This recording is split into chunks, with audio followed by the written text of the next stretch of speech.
Hello, this is Gabriel, custodian of Watchman Privacy. Listen, I know why you're here. You're looking to escape the technocratic apparatuses that you see slowly enveloping you and restraining your freedom. In that case, the best thing you can do before listening to this episode is to visit escapethetechnocracy.com to purchase my privacy course on getting off the grid. This course is for everyone. It's the best privacy tutorial on the internet, and our shop has other things as well, books and toolkits and consulting, and we accept Monero and actual privacy throughout the checkout process. I do not take sponsors. I'm not part of a company. I don't have someone to answer to. So unlike 99.9% of the people who talk about their subject, you can know that I'm pursuing the unmitigated truth as I see it. Go support you and me at escapethetechnocracy.com. Welcome to Watchman Privacy Torchlight Chats, where we discuss things that interest us in the realm of technology and tyranny. Just be warned, this is classified information for your ears only. I'm joined by Urban for this episode. We're going to be discussing Internet Archive and the recent attack on it. Urban, how are you doing? I'm doing fine. Thanks for inviting me, as always. So this is early November 2024. In the last stretch of time, the Internet Archive, which is an American nonprofit organization founded in 1996 that runs things such as archive.org and the Wayback Machine, which some of you will be familiar with. It's a way to go and check websites as they were a week ago or a year ago, or in different parts of their history. We're going to be talking about that particular attack. We're going to be talking about this interesting organization, the Internet Archive. We're going to be thinking about what we mean by backing up the internet and potentially even how we could back up the entire internet ourselves so that we have more than one option and are able to have access to the history in a more robust and distributed way. I want to start, Urban, by reading from 1984. And this is when Winston is in the Ministry of Truth. And this is what he says. In the walls of the cubicle, there were 3 orifices. To the right of the speak right, a small pneumatic tube for written messages. To the left, a larger one for newspapers. And in the side wall, within easy reach of Winston's arm, a large oblong slit protected by a wire grating. This last was for the disposal of waste paper.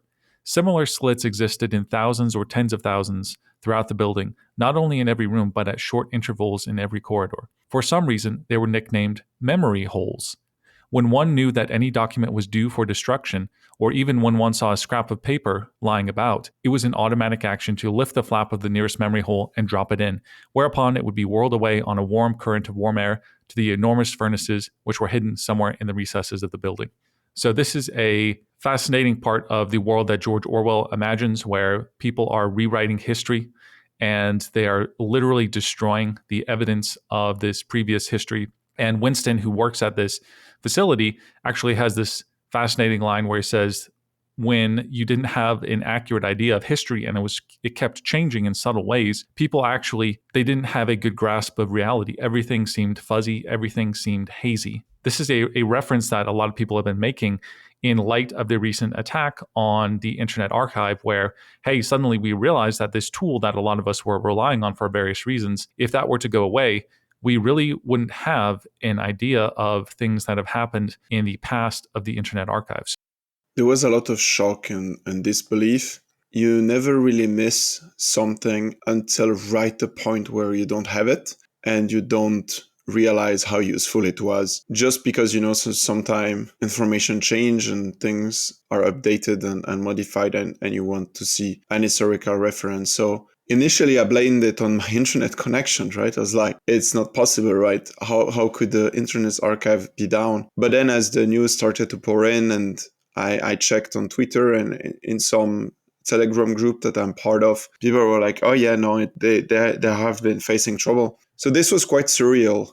The Internet Archive is a organization that I think a lot of people are familiar with, the Wayback Machine, which is a way of getting snapshots, basically, of many internet web pages throughout history. They do things like they try to have backups of software applications and music and texts, printed materials, and they have more than 42 million print materials, 13 million videos, 1.2 million software programs, 14 million audio files, 5 million images, and 866 billion web pages in the Wayback Machine. And their mission is to provide, quote, universal access to all knowledge. So this is an organization that's doing all kinds of things. And I think anybody can understand the value of having a backup of a lot of things that are digital. So I was listening to one of the people from the Internet Archive or associated with it speaking, and she was talking about how, hey, she had this memory as a child of these websites that she used to visit, and maybe even, let's say, some video games that she played as a kid. Where do those exist now? They really, in some cases, they don't exist. They're gone. They've been erased. The digital world is powerful, but it does mean that a lot of these things can be destroyed. We have this reference in the West, or really in the world, of the burning of the Library of Alexandria, where there was this amazing collection of knowledge in antiquity, and suddenly one day it just burns, and many things have been destroyed from human civilization. While some things were preserved, a lot of other things were completely wiped out as a result of that. There's this real fear, understandably, of losing access to this knowledge. So, Urban, what sorts of things was the Internet Archive and maybe also the Wayback Machine? What do you see its use, its value? And obviously, we understand the preservation of the internet, but how did other people make use of this, and why is it so traumatic when it goes down like this? They were backing up way more than just web page. And what you said about the Library of Alexandria, it kind of describe a modern digital equivalent, although it seems that they didn't really lose any data. But it certainly had the same feeling, because for a few hours, there is no communication. Your stress level rises a bit, and then in the end, I think they confirmed that it was just the user account that were hacked, but not the data itself. I think their name is very fitting because they are archiving all sort of stuff. Probably the most surprising one that almost none of your listener really knows about is they archive old school video games. Think of it like Pac-Man and Super Mario and like those type of games. And they even try to offer emulators to recreate the experience, so that if you want, it's not just that we have the data, but we can actually go back in time and play those games as they would be on arcade machine or, older Commodore and Amigas and older hardware of that era. It's something you wouldn't necessarily expect, if you just use their website archival and retrieval. So it's one of the things. They were involved in many, many more. They have collection of software designed to read all sort of different formats, to make sure that if there is some file that you have, you still find somewhere a reader that can convert it to a more modern format like PDF or HTML or something.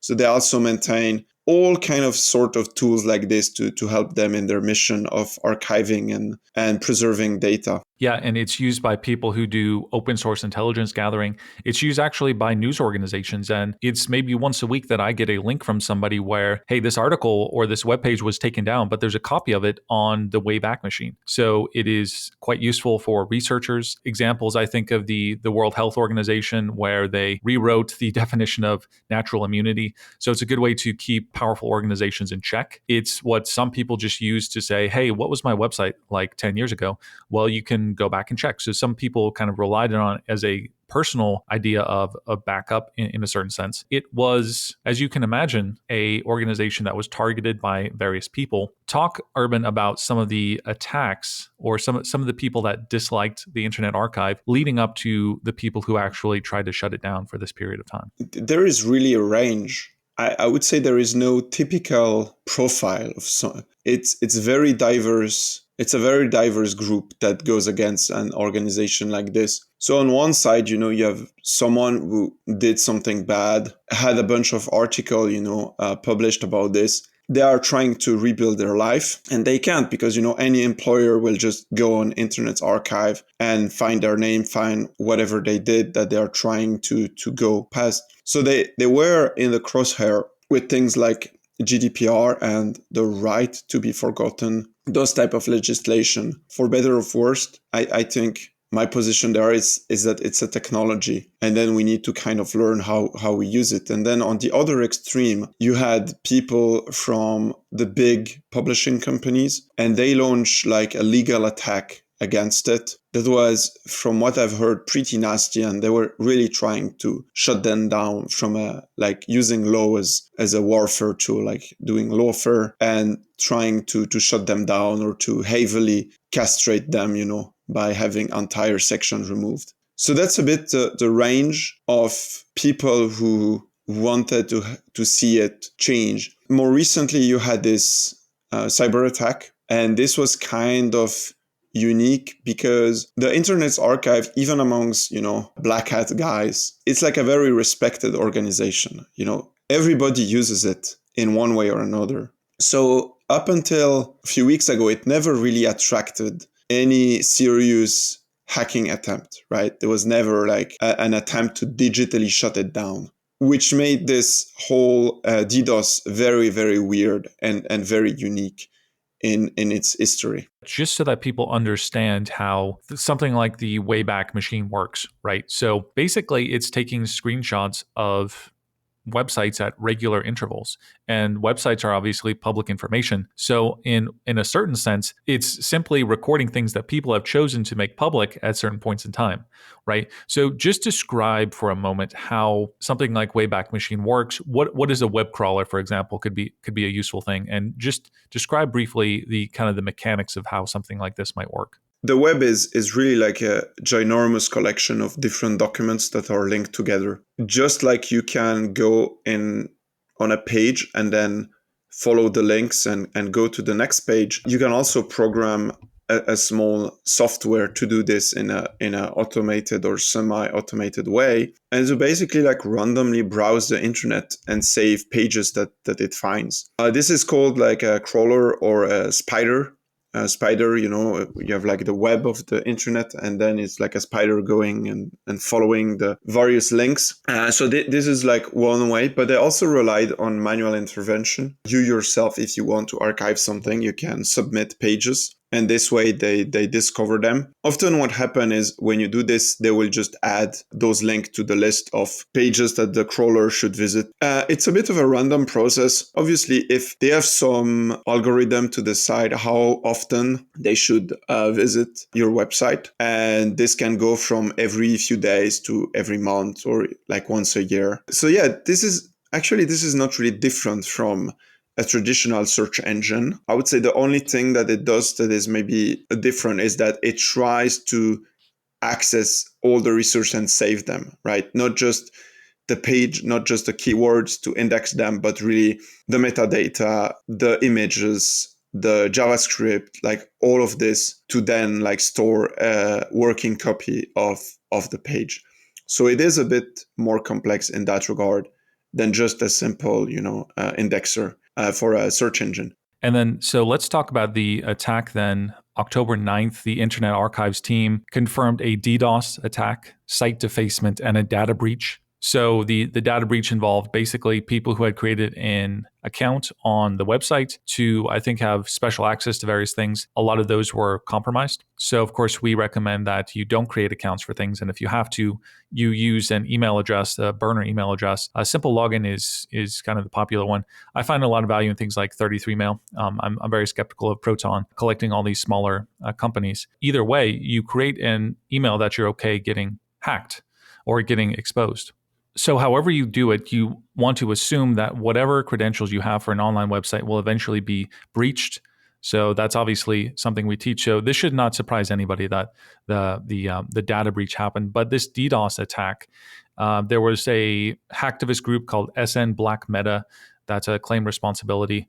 I don't know too much of the details. Clearly, it wasn't that powerful of an attack. No need to get really conspiratorial. I think the world's a lot more boring than most people think. But any thoughts on the actual attack? When we do cybersecurity, we always have this challenge to explain to people, hey, you need to use, unique password, unique username, that kind of stuff, using email aliases if possible. In the case of Internet Archives, people did not identify this as like a shady service, It's kind of like a reputable organization with, let's say, a public mission. You would be tempted to maybe use your real name or your real email address, or to just have a quote unquote normal account, not do any of the alias things.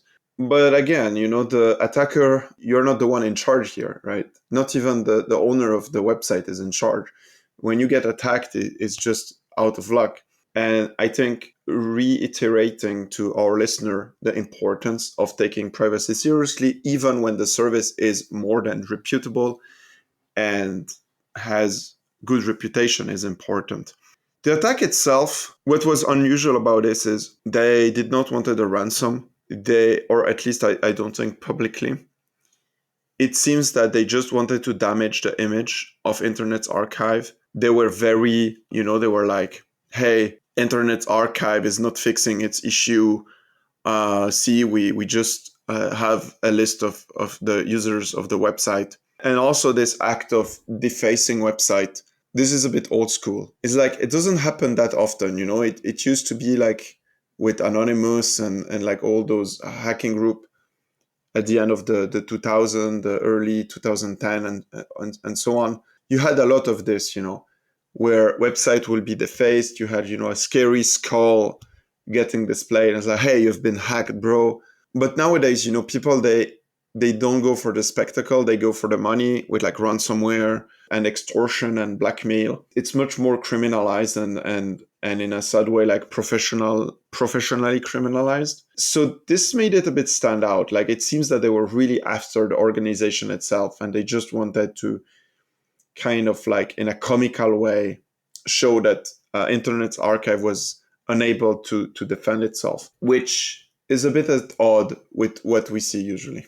Going back to the whole intellectual property attack, obviously backing up books and other things like this, they have been under legal attack from the copyright industrial complex. And just a couple comments on this. There have been, I think, Urban, back to the Library of Alexandria. What if the people who had written these things were looking over the shoulder of other people and saying, hey, you're copying things that I own. I didn't give you permission to copy it. How much more of history would actually have been lost because of this bizarre idea of so-called intellectual property? And we've seen with problems with mega upload in years past where we actually lost films entirely, or like original versions of films entirely, to history because backups were not, frankly, really allowed to happen. If the more you push intellectual property, the more you're going to have an actual destruction of human knowledge. Meanwhile, it's not like Aristotle didn't get his credit for what he wrote, right? He actually influenced an entire tradition, right? 2,000 years of tradition that he influenced, and his name is still attached to his work. So this attack on copying by the parasite class of lawyers, especially in the United States, is really a central antagonist in all of this. Moving on, one of the benefits, Urban, of something like Internet Archive, and we can comment now just on the project itself as opposed to the seemingly rather boring attack on it, is that it is a way to bypass censorship in a particular way. We already talked about the HWO and various other organizations that try to modify what they've said over time. This is a way of holding them accountable. There have been some controversies of, for example, the beheading of Alan Henning by, I believe this was ISIS. One could still find on the Internet Archive after it had been scrubbed elsewhere. So there's a controversial side to this, but it is a way to evade censorship, the censorship of the internet that we increasingly see. Maybe a bigger question is, and the right to be forgotten, right? Some people want to be able to scrub things. Some people think that it's beneficial to scrub things. And some people, like felons, for example, want to have a kind of a fresh start, as opposed to people researching them and finding, hey, this person was in prison, they served their time, they should be kind of free to move on. But now with things like Internet Archive, they cannot escape that. So talk about some of the moral question here. In the case of newsworthy event, like the example of the video, it happens, right? This is history. Now it's horrible in the past, the difference that this would have been a painting, and now we have cell phone and we can record things. So the act of trying to scrub something like this out of internet, in my opinion, is even a greater danger, because people who want to see those things, they gonna be, you have like all kind of weirdos out there. They're gonna see it anyway. And I would rather have a trusted organization like Internet Archive to show and document what is happening in a war, potential human crimes, rather, than people moving to jihadist forum and, that type of stuff, which has other consequences and other problems. So that's one. I also think sometimes journalists, they are a bit full of themselves, If you remember when a journalist is like, oh, we are going to look at those documents, but remember, you, the people, you cannot go out on internet and look for yourself. But we journalists are accredited as, it's bullshit. Once it's published out there, it's published out there. In most country, once it's released, it's kind of in there in the public to see and to see by themselves. And if you don't like certain type of content, you don't have to search for it, right? You don't have to specifically go and look for this. You're an adult, and you should take responsibility for what you're doing and researching. About the right to be forgotten, there is also the right of a community of people to know what is going on and what other people do. I don't like to call this a right because, you have to be careful, like else everything becomes a right.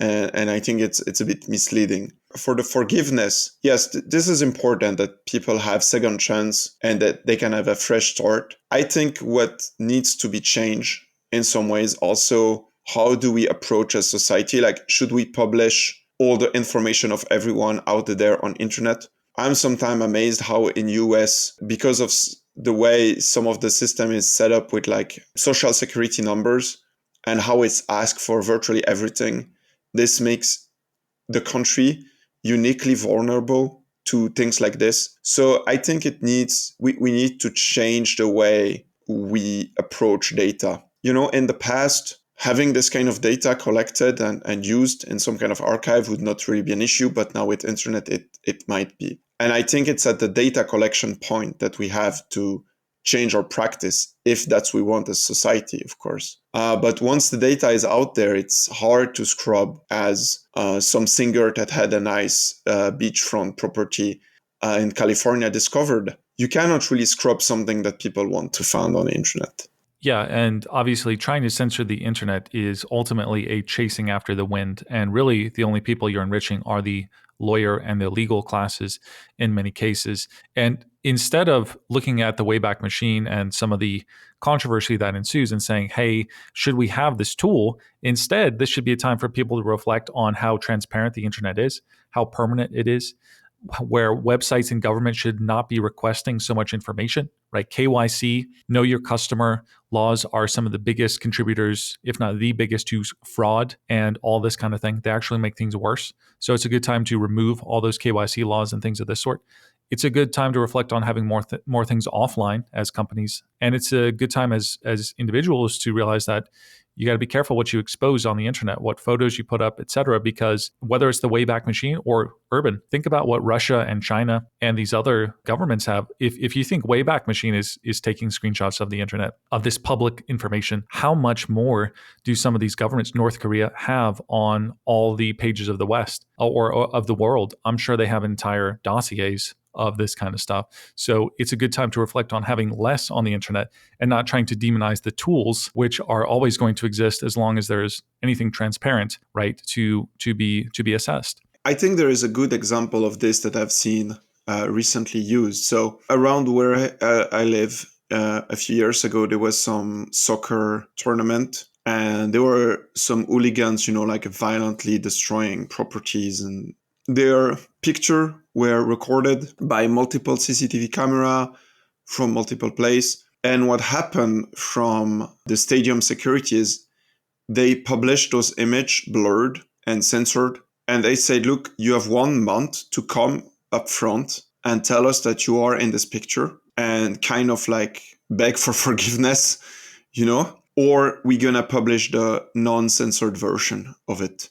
Most people who can put 2 and 2 together, maybe it's better to just, show up and say, well, you know what, I acted very stupidly today. And this way, your privacy and the security of the public is preserved. It's between you and kind of like the judge, but also you have a chance to come up front and kind of like make it whole. And this is an example because they knew that if they just publish this on internet, then it can be used for all kind of stuff. It can screw over someone's life, maybe forever, for just a very stupid incident that, they might just have done once in their life. And I think this is the kind of things that we need to rethink, how we approach the publication of data in general, and how do we ensure that we don't have opposite effect. Yes. Now let's move towards thinking about how we ourselves can start to take part in this backing of the internet, which is very important.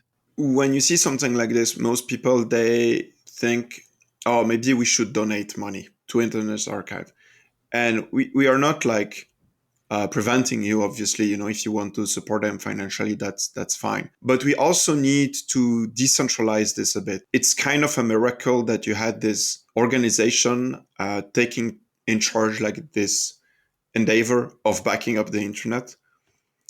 And if there is only one type of organization like this, and somehow it is shut down in some way, whatever is law or digitally or resource wise, it doesn't really matter, but then it's gone. And this is why I think you should also think, how do you back up your own data and your own small copy of the internet? Here's a conversation that people who are more conspiratorial minded would appreciate, Urban, which is that I can go to a website. All right, here I am on a website. I can right click. I can view the page source, so I see all the code that is contributed to this website. I could modify the text. I could modify what somebody has said. I could potentially modify an image and then generate that page so that it shows something different. So how do we know that even the Wayback Machine is being truthful? The short answer is we don't. They could modify and they could lie. I don't think they were ever caught doing that, but it's a possibility. Let's first of all talk about what are some alternatives to archive.org that either currently exist or have already existed, and is there anything interesting about the way that these tools and organizations go about it? There are a bunch of initiatives, but they all had one thing that I think goes against them. And I'm going to be more precise, but let me give a few examples first, right? You have like initiative like the European, Archive Project or Belgium University Research, those kind of things. And most countries have some kind of version of this, but the main problem is they are all very limited in scope. It's maybe, this one is archiving the most important author or the most important website of that country, or it's very limited in scope. And a lot of other, what they do, they just piggyback on Internet's archive. So what they do is they collect the data, they organize it, they help, and then they're basically like a local branch of Internet's archive. Because it's very convenient. I mean, let's face it, it's a centralized organization. It's just much easier to organize data in this way. There is also, you ask about how to remove stuff from Internet's archive. Be glad that it's public. You mentioned about China, but there is also private companies that do it. And they won't remove anything, even if you ask them. But then they use it for all kind of tracking and all kind of stuff that can be sometimes very shady if you look a bit deeper. This is another example of companies that do it. And finally, you have an interesting community on Reddit called Data Hoarder. And it's just people who love archiving stuff. And sometimes what they archive is really interesting and funny. And sometimes they do collaborate with Internet Archive to like help them and things like, but it's also very limited in scope. I mean, the data is huge, it's several terabytes because we as mankind progress, we generate a lot of data. But there is like people who backed up all the subtitle and generated caption from YouTube. Or if you remember, YouTube had this, you could add annotations, you could create a small bubble and put some text. If you wanted to add something to a video, you could do that for a while. Someone there just backed up all of those. So it's very limited in scope. And the real main issue is how then the public can access this data. So one thing is to collect it and to gather it. But another one is how do you organize all of this and make it public? And I think this is a bigger challenge, as we are going to see, to create your own small version of it, all the challenge that comes, especially with content distribution. Right. So there's a whole interesting field of backing things up, and you'll hear every now and then, maybe you'll come across somebody, especially if you have friends like ours, where they say, hey, yeah, I have 20 terabytes of this data or this. And you're just like, okay. Yeah, some people, people understand the value of hoarding things, and it's not necessarily a bad thing. And these people might actually save civilization, right? There's a good book called How Ireland Saved Civilization, and it's basically talking about how the monks from Ireland were writing down a lot of the texts that we've discussed from, let's say, the Library of Alexandria. And while a lot of these texts were destroyed around Europe, the monks of Ireland actually preserved a lot of them. So there's an obvious benefit to hoarding. And so let's discuss that, Urban, because what people don't realize is that to store data, it's basically, you're talking about storage, right? Servers or hard drives that get put into kind of servers and server farms. You're just talking about physical devices. Most people have a hard drive. You're just taking that, you're amplifying it by a little bit, and you're making it so that there's a lot more communication between those hard drives, and you have redundancy and things like this. There's a nice image on the Internet Archive's page showing, hey, we just received some new reinforcements, and it's like tens of thousands of dollars of hard drives that are just sitting in their waiting room. We should link this image, and I would encourage everyone to open the link right now, because what you're looking at is called hard drive farming. And it's just like a small detail, but it's very interesting, is like from a cost analysis, it is very often cheaper to just buy external hard drive, because just the scale of production, like most people buy external hard drive rather than the server or like the bare bone version of it. So it is cheaper. And then what you do is you farm the hard drive that is inside. So you remove the enclosure, you extract the actual device that you care, and then you throw the rest away. And this is what's going on in this picture. I just wanted to add this because if you think about doing your own Internet Archive, you need to think about the cost. And this might be just a good way to get a lot of very cheap archival storage. So if somebody, Urban, wanted to start their own private collection of the internet and all the internet pages, what would be the first steps to even go about that? This podcast across many social media has maybe 3,000, 5,000 followers, right? People who interact, watch, and are interested by the show. If all those followers would buy each 10 terabyte hard drive plus a small server, we could right now basically copy the entire amount of Internet's archive and have it distributed. But of course, that doesn't help with accessibility, because now everyone has a tiny chunk of this data. So how would you do something like this? You would need to start small, and probably just like data hoarder, you would need to start it in a way that you can also share it with people, because that is important. Like if you back up just for you, well, it's just for you. And then it doesn't really benefit. It doesn't have all those benefits that we discuss about. So let's say you're interested about, like we said, some organization that sometimes redefines what natural immunity is. Well, you could create a very simple tool that visit from time to time their website and then take a snapshot. There are like scripting tools to do this, and then to just save it somewhere. The problem is, as you said, you could lie. You could change those snapshots to say whatever you want. How would you prove that the data you got is really from this website? It's not that easy to do. It's actually not trivial. On the few things you should look at is you could use the certificate, the HTTPS certificate, that is the green padlock when you connect securely. Now, what this green padlock means is that you are really visiting the correct website.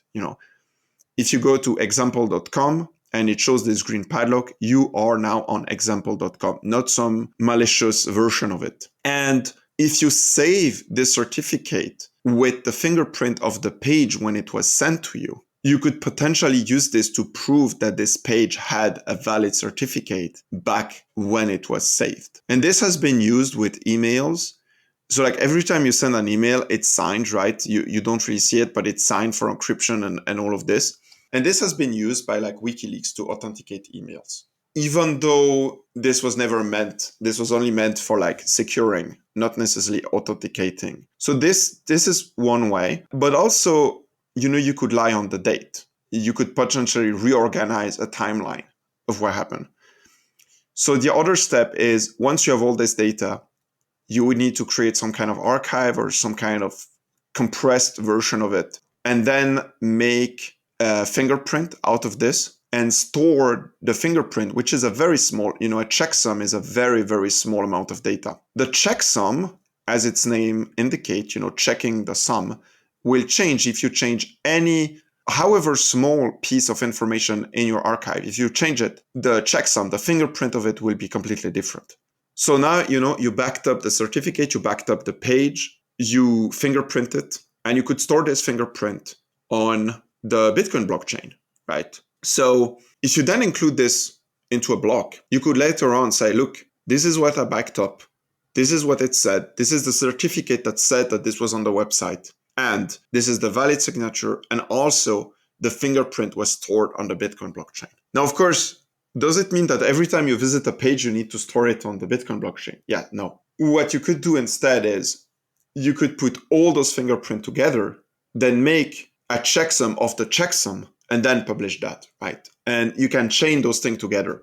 And actually, with only one checksum, you can prove terabyte and terabyte of data, and you can prove that it did not change, right? So it's an extremely powerful way that you can use. And basically, this is almost impossible to falsify, because in order to falsify, you would need to break the algorithm that are used. And those are not just used in archiving, they're also used for like a bank account, for a credit card, so if we are able to break those algorithms, we have way bigger problem than, your random archive. So that's first part of the issue, which is, okay, we archived it, we authenticated, and we published this authentication. And you can look at Open Timestamp, which is a Bitcoin service that was made by, I think, Peter Todd, that is exactly designed to do those things. For like certain places use it for election and those type of stuff to prove that the data was not changed. But then is, how do you make this accessible? Again, we start with this idea that you are enthusiastic, you have some resource, but you're not necessarily like a professional web developer, And running something like archive.org is complex. So your next best move is to make a torrent archive and then to publish the torrent and to let the torrent do the distribution for you. So that this way you don't have to deal with DDoS attack, you don't have to deal with all of this. And torrent, they are an anti-fragile system. If you think about it, a torrent, the more people use the torrent, the better it becomes, right? And this goes like your website, the more people use your website, the slower it becomes and the more resource you need. So torrent are a very, very good way to distribute content. So you could have a very lean website with very few information on it, where you could explain, look, I'm archiving Wikipedia or this other thing that you could be any other website that you want to archive. And then you would publish torrent. All those torrent have the checksum. You can verify on the Bitcoin blockchain that this was not modified. And basically you have a very, very tiny version that is accessible from outside. Now, the only major issue is it would not be indexed, right? How do you search the information inside? That would be a bit complex. However, what's nice about this is maybe you don't need to index it. And then later on, if we need to precisely find, and we know that you had a copy of it, then I'm sure journalists and expert will take the time to index this and search this data. So this is a way. And if you look, this is what we discussed in a previous episode of Torchlight about shadow libraries.